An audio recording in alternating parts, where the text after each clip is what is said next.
Guys, dito ako ngayon sa... Sige. Ingat ka na. Dito ako ngayon sa dinadrive ng kapatid ko na ano yan.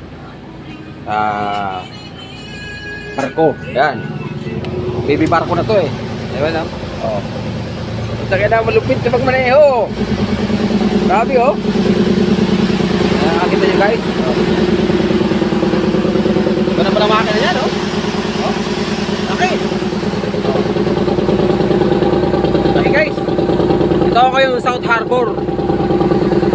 South Harbor. Si Uto lang nagmamaneho dito. Eh, ano kasi, inedit ko yung sasakyan niya. Kaya first time ko na makasakay dito. Laki. Sabi oh. Oh, yan. Alam ito nyo guys oh. Diba? Ganun pala siya.